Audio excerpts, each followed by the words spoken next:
no helicopters have been procured for me to go to golf course. Thank you. I've never said he wasn't a great politician. I'm just saying he's a officer. I was listening to an interview. How'd you play out there today? Well, I found the conditions challenging, mostly because there's no grass on the golf course, but there never has been. I'm thinking about the swag bag, and I have high hopes for the swag bag. When you got 3 crevices on the green, your course is trash. Hey everyone, welcome back. Beltway Golfer Podcast, episode 56. Rolling along. Your host, Alex Dixon here. For this week's episode, if you've been down to Langston Golf Course in Northeast Washington, D.C., really any time in the last 20 to 30 years, you've probably come across this gentleman. His name is Ray Savoy. He's been involved teaching and as the founder of the Langston Boys and Girls Golf Club. He's been down at Langston and been a fixture there for going on 3 decades. And he's one of those gentlemen that when you're down there, whether you're paying for your round, whether you're hitting the range, whether you're using the practice facility, he's always there. He's either there teaching his students, he's there holding court in the clubhouse, but he's just one of those guys who's, he's getting up a little bit in age, but he's still very active. And he's got a interesting history. He, by all accounts, was an absolute stud of an athlete, growing up in Washington, D.C., had close calls with professional football and professional baseball, playing some semi-pro football, some baseball in the Pirates organization, and has led this life in golf over the last 30 years.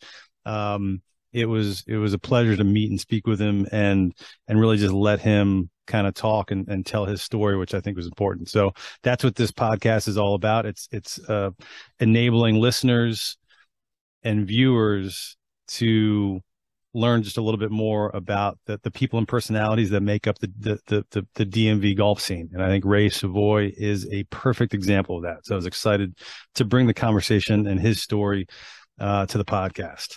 As far as updates in the Beltway golfer world, got our second newsletter coming out this week. If you haven't signed up, go to beltwaygolfer.com, sign up for the newsletter there. Just enter your email address or just shoot me your email address on social media, and I'll get you signed up for the newsletter. Not only is it updates on new things happening Beltway golfer, but also including all sorts of relevant news related to golf in the DC, Maryland, Virginia area and region with links out to news stories that you may have missed. So it's going to come out every single month. Be sure to sign up for that to stay in touch. As far as me, since the last podcast I put out, played 1 round of golf, got out with another podcaster, Adam, who hosts the co-host of the Mediocre Golf Podcast, which is a fun podcast based in this area. And they're good golfers. I haven't played with Eddie, who's the other co-host, who ironically I went to high school with, but I haven't seen him since high school. But Adam I've played with a couple times, and he's a good player. Rattlewood was the first time I ever played Rattlewood. It's one of it's been around for over 20 years, but it's one of the newer of the 9 Montgomery County public golf courses. I enjoyed it. It's probably best well known for having been the set for a good portion of the I Only Want to Be With You, Hootie and the Blowfish video back in the 90s, which Adam was sure to point out which spots were in the video, which is kind of hilarious. But start out with double bogey, finish with 5 pars to break 80. So that's if you've played with me before, I'm far from a stick. So anytime I break 80 is a good day for me. So that was fun. That was my only round since the last episode. As far as sponsors for the show, Timbers at Troy. They've been a sponsor for the last couple shows. Go to timbersgolf.com. It's the only public golf course in Howard County, which before they became a sponsor, I didn't realize that. There's a few privates in Howard County. They're the only public course, municipally owned or otherwise, and they are municipally owned by Howard County, but run and by Kemper Sports, who is the leaseholder at Timbers at Troy. It's a fun, challenging, 18 holes. It's kind of more of a parkland course, but it's about 15 minutes from BWI. Centrally located. If you got buddies in Baltimore and you're in DC or vice versa, it's right in between. So it's a good spot there. If you live up that way, especially in Howard County, they got a great players card with all kind of discounts and preferential tee times, which I know is big nowadays, where it's hard to get a tee time, especially on a public course. But go check out timbersgolf.com, supporting Timbers at Troy. You're supporting Beltway Golfer Podcast, as well as our second sponsor, Four Craft Cocktails, FORE craftcocktails.com. Follow them at Four Craft Cocktails. They are now shipping in 43 states, which is new as just a few weeks ago. They're licensed for the longest time. They were licensed just in the state of Virginia. They're now licensed also in South Carolina and Washington, D.C., but that Washington, D.C. license allows them to, through, I don't know all the details, but through another distributor, allows them to actually ship their product to 43 states. So if you're listening to this and you happen to be outside of Virginia, certainly if you're in Maryland, go to fourcraftcocktails.com. You can order their, at this point, famous transfusions in a can, pre-mixed premium vodka, ginger ale, lime juice, and grape juice. And they've got a few new flavors coming out real soon. So go to fourcraftcocktails.com. Great small business supporting the golf community, and I encourage you to support them. That's it. Let's get to episode 56 of the Beltway Golfer Podcast with Ray Savoy out at Langston Golf Course in Northeast Washington, D.C. Enjoy. All right, so we're out here at Langston Golf Course with a legend around these parts, Mr. Ray Savoy. How are you, sir? I'm great. It's a pleasure. Thank you very much for taking some time to tell us a little bit about your history here at Langston and just your history in general in D.C. and your athletic history. Let's kind of start with the basics. How long have you been working or been a part of Langston Golf Course? Well, I started back in 1989 with the nationally known Hooker Kid on Golf program. Okay. And from there, 89 up till 1994, where I founded the Langston Junior Boys and Girls Golf Program. Okay. And it's been established, and we're under the 501c3 policy under the Langston Junior Boys and Girls Program. So the Hooker Kid on Golf program, that was like a national initiative, it was a big nonprofit to get kids into golf? To get kids into golf. Basically, when we first started out the Hooker Kid, we picked up, say, 5 kids per ward during that time frame. So your total would have been 40 kids. Then 5 years later, you started the Langston Boys and Girls Golf. Yes. The idea initiative came when I had been working for the DC Park and Recreation. And within that 5 years span, I wanted to find out or make sure there was something else I can do once I retired from DC Park and Recreation. I gave them a total of 33 years plus in the DC Park and Recreation. Oh, wow. Yes. So the initiative to continue, I formulated and founded the Langston Junior Boys and Girls, which have been very productive. It's very noteworthy that we get our kids involved. Why the need to expand beyond what you were doing with the Hooked on Golf? Do you remember? Like, why was it just because you could do more with it? Just basically a time frame, and that forming my own group, I could expand the number of participants. Okay. I went from basically 40 youth to a total of about 120 kids, averaging maybe 25 kids per day, which came they came from different parts of the city in different groups. Okay. So it was a thing where the expansion was great, and we were able, with the staff and volunteerism, able to fulfill the need to work with our young people. What are the age ranges of the During kids? that time frame, our kids' age range, well, it's still even today, it was basically 6 to 18 boys and girls. 6 to 18 boys and girls, and that was going to be my next question. It's still active. It's still active after all those years.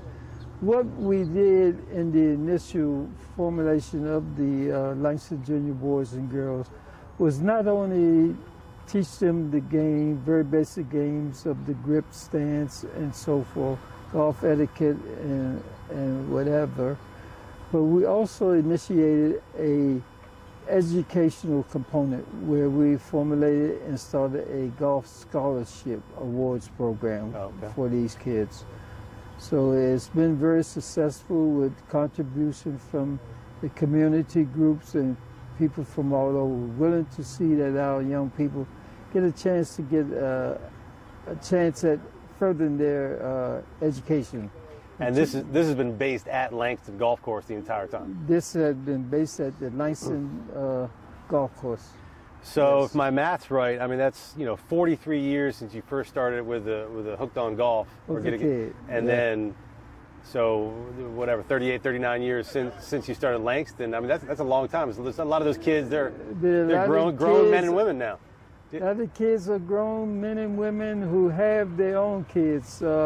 Occasionally I get the kids to come back. Do you follow? Like, have you been able to follow some of their stories? Some of them I've followed. Some of them have gone on to be successful educators. Some of them business people. Some of them even tried to be professional golfers themselves. So it's been very rewarding to me, and I feel as though I'm very blessed to have the opportunity to offer this with the help of my volunteer group. They are very beneficial to me.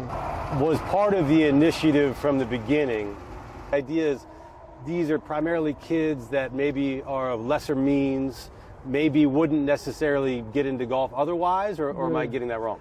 Well, the concept holds true to a degree. But in my program that I started, I offered to all kids, period.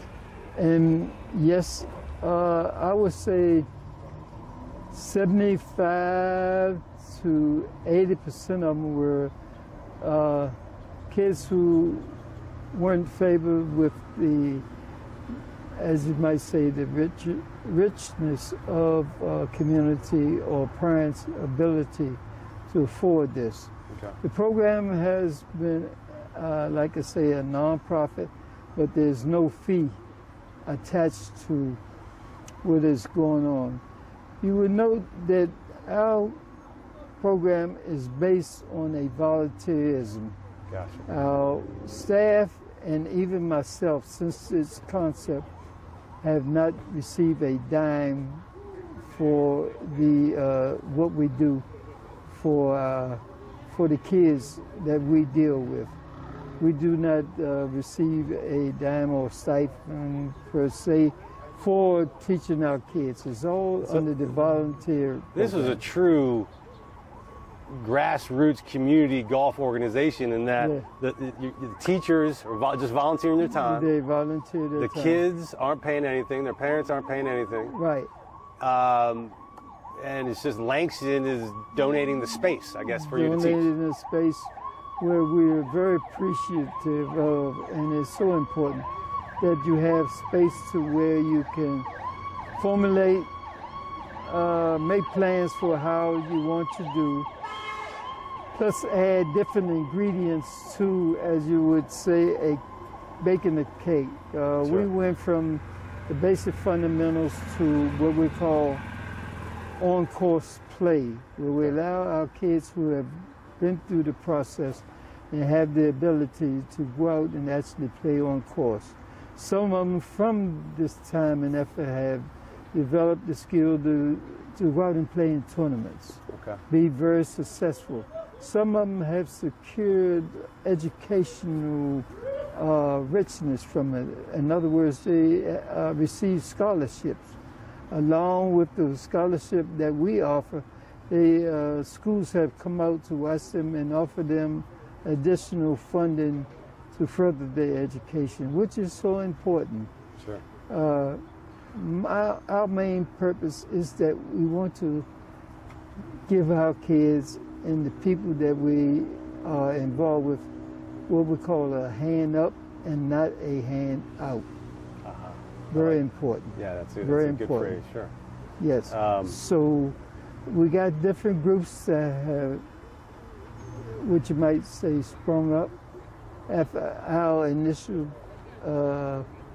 endeavors as far as working with our young people in this particular sport. Quite frankly and upfront, we offer to majority of our young black youth. Sure. Yes, we do get some white participants, they are welcome to participate, but you'll find that 80%, maybe 85% are our black youth who are willing or would like to have the pleasure of playing out here at the historically black golf course. Sure. Yes. Now you are you're a golf teacher yourself outside of starting this program. Yes. You've been teaching golf for how long? I've been teaching since I started out in recreation back in the 1989, but I went to get certified as a professional instructor back in 1994. Okay. I had the background and the encouragement of people who have led me, encouraged me. And one thing I remember from them is, Ray, go do it the right way. In obtaining my credentials as a professional instructor, help foster what I've been trying to do with our young people, which is so important. So there's a couple of things. One, if my math is right, you essentially became a golf teacher, an instructor. Yes. You were in your 50s by that point? Just about. Just about. Right, maybe late 40s. Yeah. But to my next, I'm going to lead into your kind of your athleticism as a younger man. Yeah. When did you? Let me ask you this question though. Before that, when did you start playing golf? Basically, I took the elective up when I was attending Minor Teachers College. Okay. That was back in the 60s, okay? What is Minor Teachers College? That is like UDC, Federal City. Okay. It started out Minor Teachers College up at Georgia Avenue. Oh, and right that literally became UDC? That became UDC In some manner, and Federal City, entities. I started doing the golf back in the 60s as an elective, coming out to do this sport. With the blessings that I've received, I was able to come out and participate with not too much of a problem. Right. Not too much of a problem. I really enjoyed the venture of doing different things. The traditional sport that I was brought up in, which is the basketball, the football, the baseball. Mm-hmm.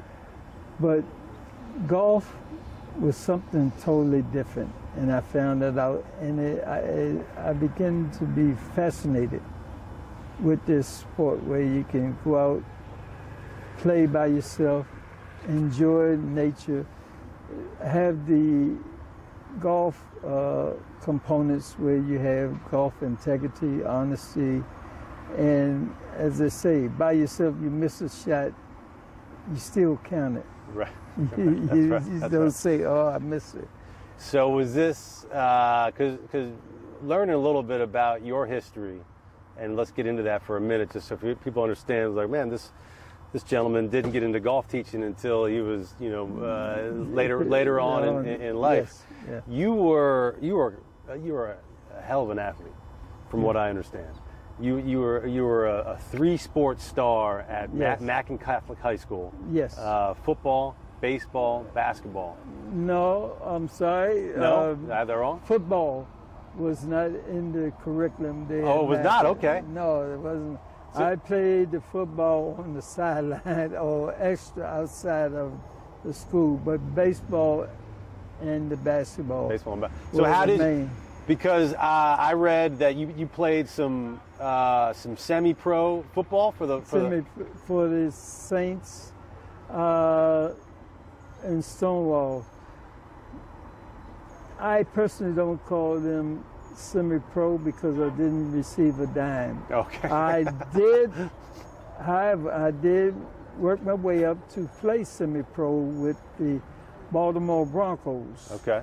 I played with the likes of Hezekiah Braxton, who was Virginia Union's one of the star running backs, Okay. and a gentleman called Pete Pompey, who was Morgan State outstanding athletes. I played with And these the Baltimore guys. Broncos, they were in the They were- North American Football League, There you go. the which was Baltimore- essentially a minor league. like a minor league. They were, Baltimore Broncos were like a farm team for the Baltimore Colts during that time frame. Okay. All right. They were right under them. What did you play in football? What was your position? Wide receiver. Okay. I had a 4.4 speed in the 40. Oh wow. So you Gifted, blessed, and fortunate. And so, before I get into the other sports, so how did you play football? Just through community leagues and that sort of thing around the city? I learned it in the Police Boys and Girls Club League. That's where I got my start in playing the game. Number 5 Police Boys Club got the start from there and worked my way, like I say, to the Sandlot Leagues, which was Saints, Stonewalls, Cavaliers. But as I understand it, you also had a heck of a baseball career. I did. I started out in CYO, Catholic Youth Organization, playing in that league, developing talent and skill, and I took that talent and skill with me onto Newburgh, New York. Quite a lot of people don't know that I studied to be a priest during my early years at the Epiphany Seminary up in Newburgh, New York. Okay. We played baseball up there, so therefore I continue extending my years of The playing. seminary had a baseball team. Had a baseball team. We had a basketball team. So I guess you might say I was happy. So at some point during those years, you decided that the priesthood wasn't your calling, and maybe give a run at some of these. Yeah. When athletics? I came back, it wasn't my calling. But when I came back, I attended Mackin High School. First, I started out at Eastern High School for 2 weeks. Oh, so you were young. So that you were doing up in Newburgh before high school. Yes. Oh wow. Okay. I was between 13 to 15 years of age. Okay. I was picturing that was after high school. No, this is before. Okay. When, like I said, I came back from the seminary after just about 2.5 years, 3 years, and I found out, well, everybody's not meant to be a priest. But I always kept my religion. I always kept my faith. And what's so amazing about why I'm on that subject, Italian, I have a daughter who is a minister. I had 2 nephews who are ministers. One is a elder of a church. He has his own church. So I see the path of the Lord and how He has guided not only me but the people in my life, my family, was so fruitful. And as from what I'm speaking, I always keep God first. He guides me, help me along. Being thankful for what gifts He has given me, the talent that He's given me. A lot of times I've seen Him come and seen Him go, as they say. So it was something. When I got back to the DC, I started at Eastern for 2 weeks, as I stated, and I received a scholarship to attend Mackin under the Salvatorian Brothers. And at Mackin, there were only the two sports. Oh, well, they had track and field, but I did some running, not for the school, but for myself, for athletic entertainment and keeping in shape, more or less. During my tenure at Mackin, basketball, I carried close to a 22-point average. Wow. Playing the point and second position. And for those who don't know, Mackin was. Did they have the Catholic League back then? Yes. Like nowadays, they would have. Like, did they have the WCAC? They had the Catholic League during that time. Because Mackin closed. Mackin closed in the '90s. Right. But if it was around now, it would be in that same league, the WCAC, with the Gonzaga and St. John's and DeMatha. Correct. Right. Yeah. Well, during my tenure there at Mackin, we played against John Carroll, which they had All-Americans, sure, who were #1 in the nation in high school during my time of playing there, playing against them. We had DeMatha. Carroll famously, their star was Big John Thompson. Big John Thompson. I had the pleasure of playing against him. So you guys were about the same era, same age? Yes. Okay. Yes. Very, very closely related and a good friend of mine. From there, we had to keep a grade point average in order to play sports. Was I a genius? No, but I was able to keep my grades up where I was able to continue my sports career. 22-point average, like I say, playing the basketball. Came to baseball. I finished up Mackin batting something like 503, 505. It's not too shabby. Not too shabby is correct. I was more or less a single-double. Okay. Home runs, average maybe 15, 16. But the ability, which I was taught in the Catholic youth, the CYO, helped me propel myself and prepare me for the Pittsburgh Pirates organization. I would hit a single and wind up on second base. So you had a cup of coffee, as they say, with the Pirates organization. Yes. Was that right out of high school? That was right out of high school. Okay. Coming out, like I say, batting about 505. Wow. And with that, I must. So are you put in there? Yeah. I was going to ask, are you? Because we're already talking about football. So what's the time? So was the baseball career prior to the football? It was prior to the football. Okay. Okay. Continue on. Prior to. What I did learn about my experience with the Pittsburgh Pirates, which I had known all along, and I came up in the time frame or time of the years where you were told you're not supposed to do this or that. You're not supposed to walk on this side of the street. This is the white side of the street, back side of the street. You're not to drink out this fountain or that fountain. What year is that? That was the early 60s that I was in, but I still had the experience where, like I say, getting out the bus to go in a nice restaurant to eat, I couldn't do it.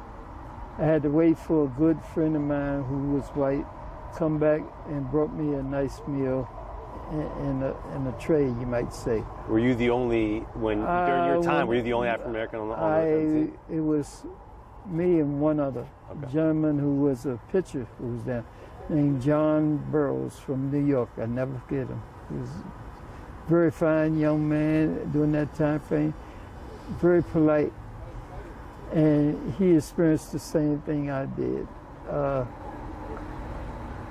I did have incident while I was with the Pittsburgh Pirates. It was a time when we were in Kingsport, Tennessee, and there was a shop that I wanted to give my mother something and send it back here to D.C. with, and they said, well, Ray, you can't go over there and get it.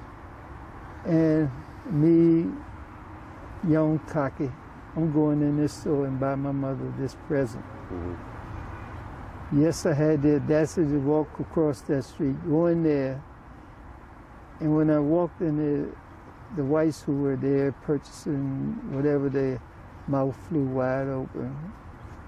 I did get a person come over, rush over and talk to me, and I more or less like demanded, I just wanted to get this item so I can send it off to my mother. Yeah. She had someone else wait on the customers in there, and she took care of me real quick. Hurry up, get his money, and get him out of here. And that's an experience I'll never forget. Wow. That I was able to go across that street and get what I wanted for my mother during that time frame. And that, at the time, that took real courage just to do that. Well, I guess it was the brashness that I had in me during that time. Even now today, I got brashness off and on, but it's not as prevalent now as it was back then. I learned things that people say they hear about or talk about, but they never firsthand experience it. We would get into a city throughout the South, and we have a two-day stay, double hitters and all. My white friends would get off in the middle of the city, go in the big plush hotel.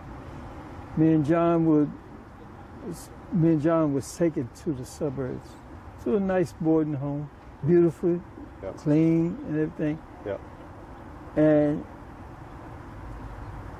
it was something that I said I would never forget, but it also, to me, was basically a learning lesson. I had to learn from it. I had to learn what it was all about. I had to more or less mind my manners, you might say, with conversation with my mother. Of course, my dad was always do what your mother say type of gentleman, but he raised us to be stern young men. It was 8 in my family, 4 boys, 4 girls, and it was a very, very close-knit family, and what was taught was respect and love. Number one thing in the family was love. I read that you weren't the only athlete in the family either, right? You had a couple of your siblings were real good. I had a family of athletes, or I was in a family of athletes. I had a brother, Philip Mike Savoy, who went to Black Hills State from Eastern High School on a basketball scholarship. Okay. Philip Mike Savoy made All-American in football. Oh, wow. The All-American, I'm not sure if it's low All-American, but he made All-American in football. Right. Plus, he maintained the basketball scholarship. I had brother Sterling Savoy, who played with the renowned Austin Carr. And Sterling at Mackin, right? At Mackin. Sure. Sterling was a point guard who he was a leader. Mm-hmm. And I guess our dad taught us to be leaders because we, more or less, we worked. My older brother and I worked at the age of 10 and say 11 or 12. What did your dad do? He was like a custodian for the CNP telephone company. Sure. We had the privilege of going in the White House, you know, and working around the switchboard, cleaning up there. And what part of the city did you grow up? I grew up on Walter Street, a renowned street where the whole block was known for the athletes. Oh, yeah. Okay. Yeah, everyone on that block were athletes. We had the Miles family. What neighborhood is that? That's located between 12th and 13th on Walter. Okay. That's over in the southeast quarter. Gotcha. At that time, it was the old St. Cyprian Church right there on the corner of 13th and C. Okay. And that street, like I say, was known full of athletes. Track and field, the girls, the ladies, fast as lightning. We had gentleman Leo Miles was the referee during the NFL. Mm-hmm. He was known. He was the athletic director up at Howard University. Okay. His brother Roland, or Kushmile, was up in Canada. One of the best backs they ever known up in Canada. You can check stats up there for Roland Miles. He's in the history books up there. So, like I said, we had athletes, you name it, they played it. Even two tiddlywinks. For folks, especially even younger folks listening to this, one name out of Mackin High School that folks may know as an athlete, as far as younger, he's probably had to have been at least 20 years younger than you, but it was Johnny Dawkins. Johnny Dawkins, yes, yes, Johnny D. Straight to Duke, had a long NBA career. Yes, he did. Yes, he did. Johnny was a tremendous athlete. He was able to go on and extend his career in the NBA. He was more or less after AC, which is Austin Carr, sure, who had a tremendous year in the NBA also. He was one of the 50s, and then they extended the number to 100. But also was top of all times, Austin Carr. He was the guy I never forget that was ambidextrous, could shoot with both hands, left or right. I've talked about several times about, you know, we're in the shadow of a former high school right here at Langston Golf Course in Spingard. Yes, indeed. And Spingard had some Hall of Famers go there. Did you play? Well, number one man out of Spingard was Elgin Baylor. Right. So the timelines and everything, I won't get right, but are either of those in your era? Dave Bing. Dave Bing was, Dave Bing was right behind me. But to talk about some athletes, they had Bernard Levi, his name, who was a tremendous athlete. He was before Bing, I think, one year or two. Okay. 1 year, maybe 1 year, 2 years, that I would say Bing would have trouble making the first team. Bing would have to be on the second team when it came to that. And that's an NBA Hall of Famer there. Yeah. And Elgin Baylor was older. Elgin Baylor was a little bit older than me, and so forth. I'm kind of curious, bringing it back to golf a little bit now.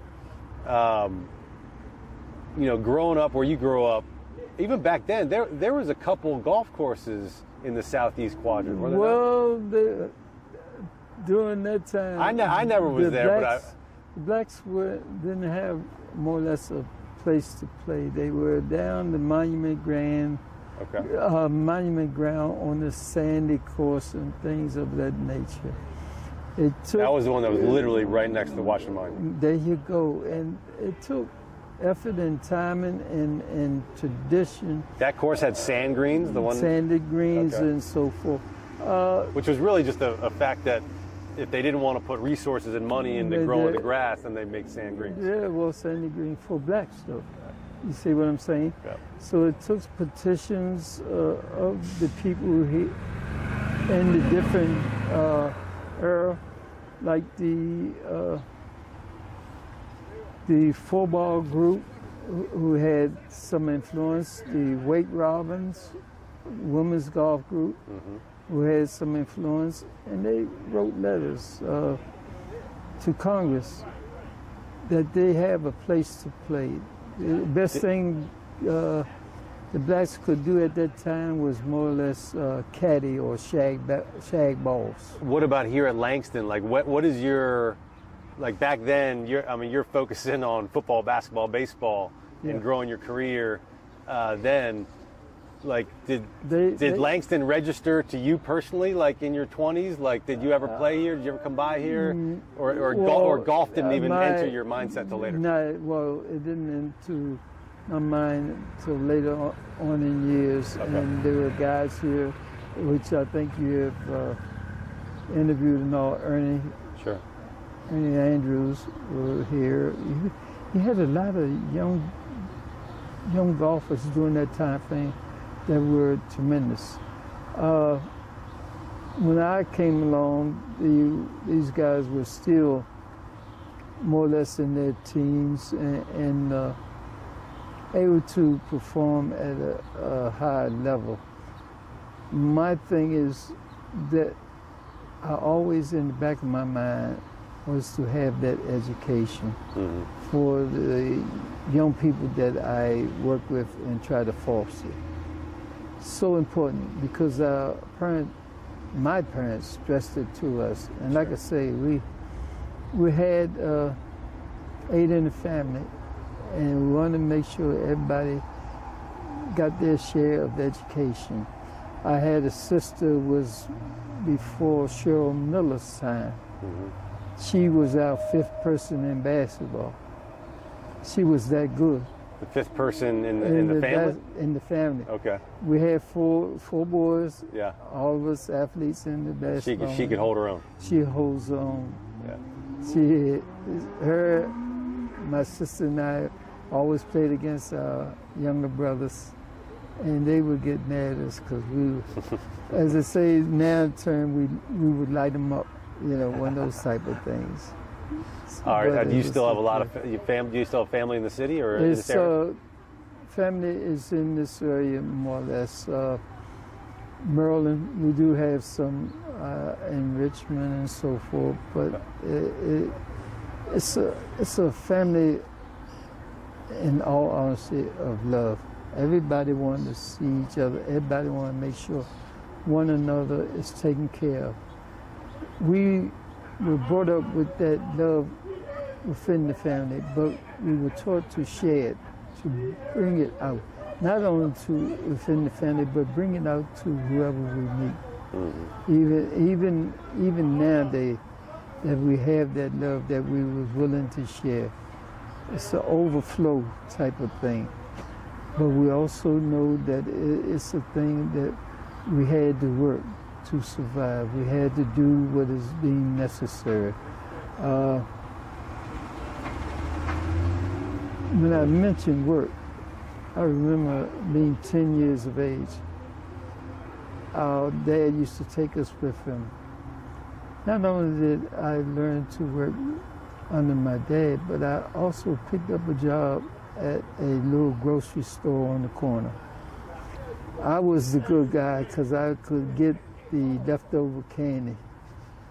And everybody used to love to see me come on Saturday afternoon with the candy bag, a little brown bag full of different candies.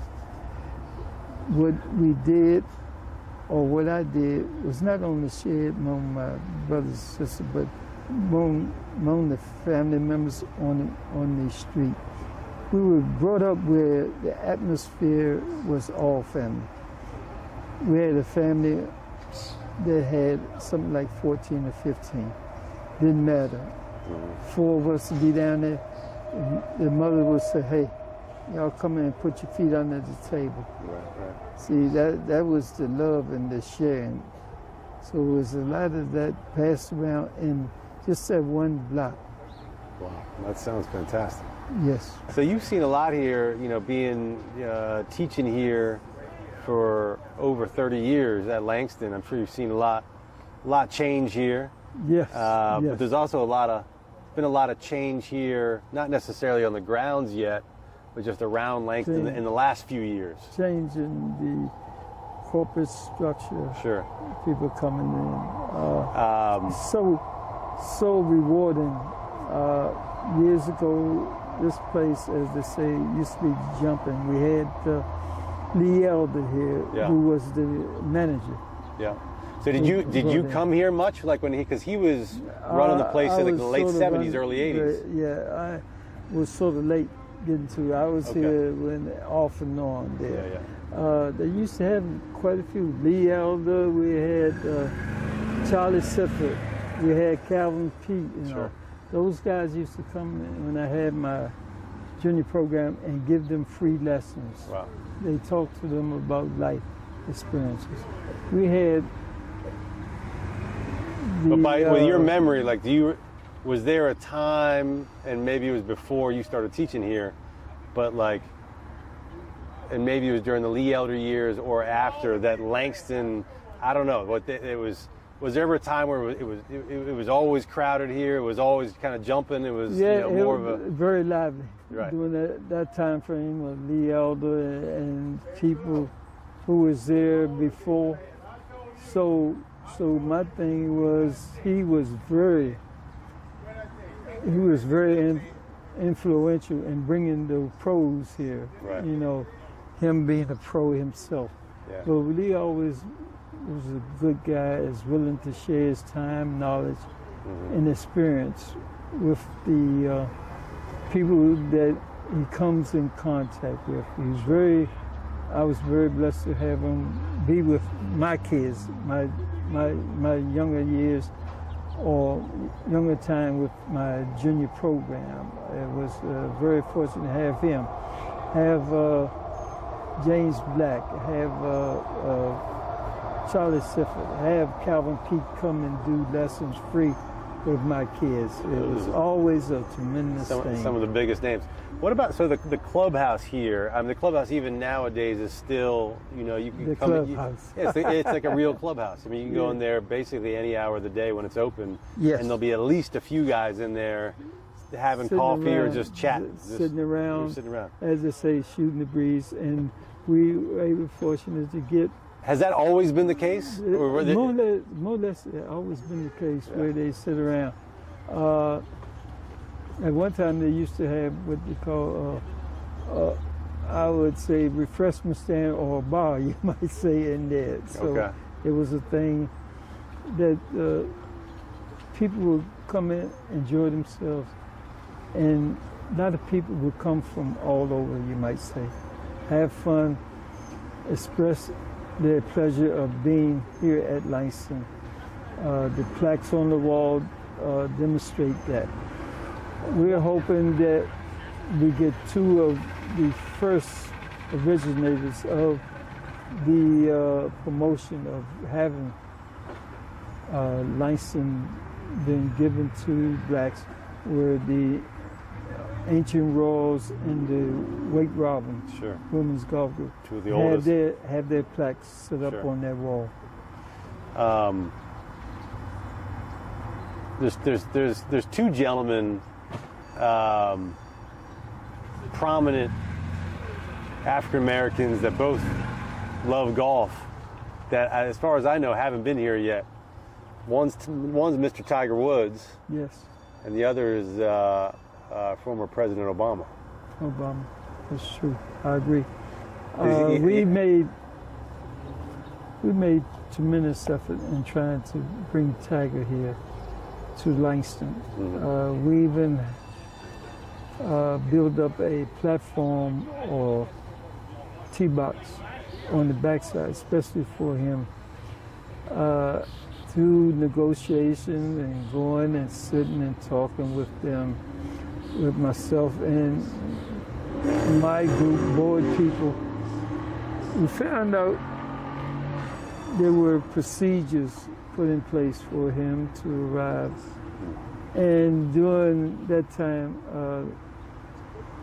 Langston Jr. wasn't in shape to more or less generate enough funds. Yeah. You had to have X number of dollars. Sure. I don't know if it was for him, but I know it was for his committee, and some funds went to his dad to come out For his foundation and stuff. do a workshop, the foundation, yeah. But we made an effort for that. For the president, I don't know if the schedule was the problem, or who knows? Yeah. It might have been security Maybe. issues. Not too late. Sure. It's been a blessing for me. Like I said, I learned in my early years that you get your paperwork and certification in the various fields done. Sure. I'm not only a certified pro, but I'm a master instructor. Sure. And did I read that you're in the Hall of USGFT, the United States Golf Federation? No, Federation of Golf Teachers. United States Golf Teachers Golf Federation. Teachers Federation. I got the acronym wrong. Hall of Fame, and blessed and fortunate for that. And as I say, I tell anybody, do your work. Don't worry about this or that. Things will come about. Yeah.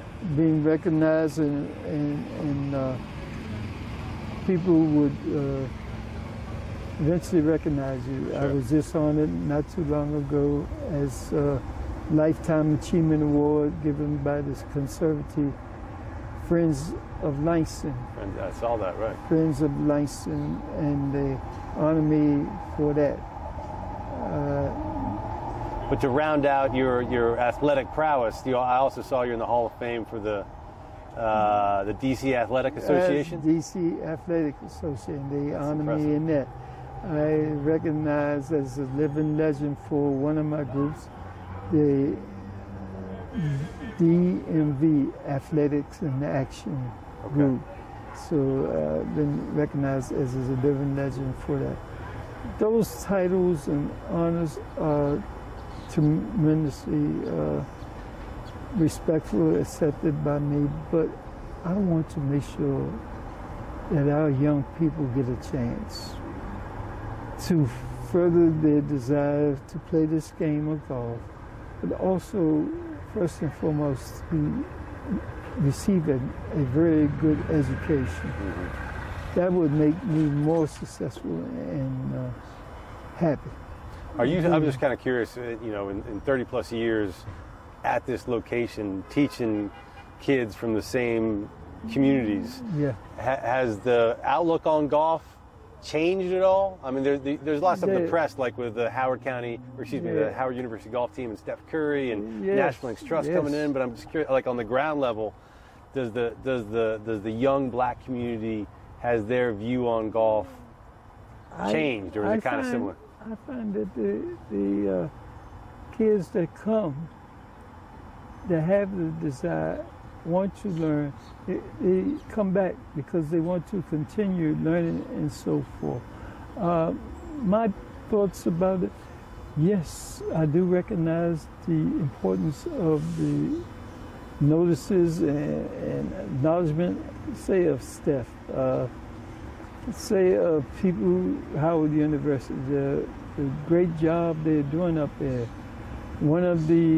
I have to say, one of the assistant coaches was a young lady who used to come to Langston Golf Course. She's been under me. Oh, really? Yeah, she's one of the assistant pros up there at Howard.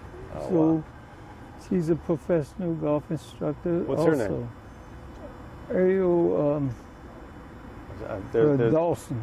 Ariel Dawson. I think I've met her. Judge Dawson's daughter. Okay. Yeah, she's a fine young lady, and I feel good knowing and meeting these people.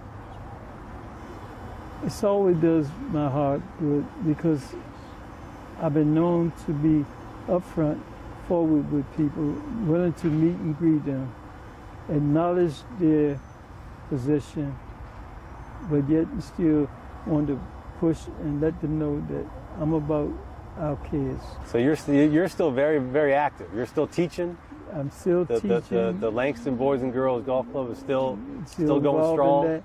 I got some beautiful volunteers, tremendous. Yes. You know, volunteers who are willing to say, Ray, I got a couple of hours on this day. Can I come out and help work with? Of course. We got a bunch of great people that work with our youth, and it's so important that the I's are dotted, the T's are crossed, your nose are clean, sure, so that you be able to work with these kids. Well, having important role models is a big piece of that, and they're lucky to have you as a teacher.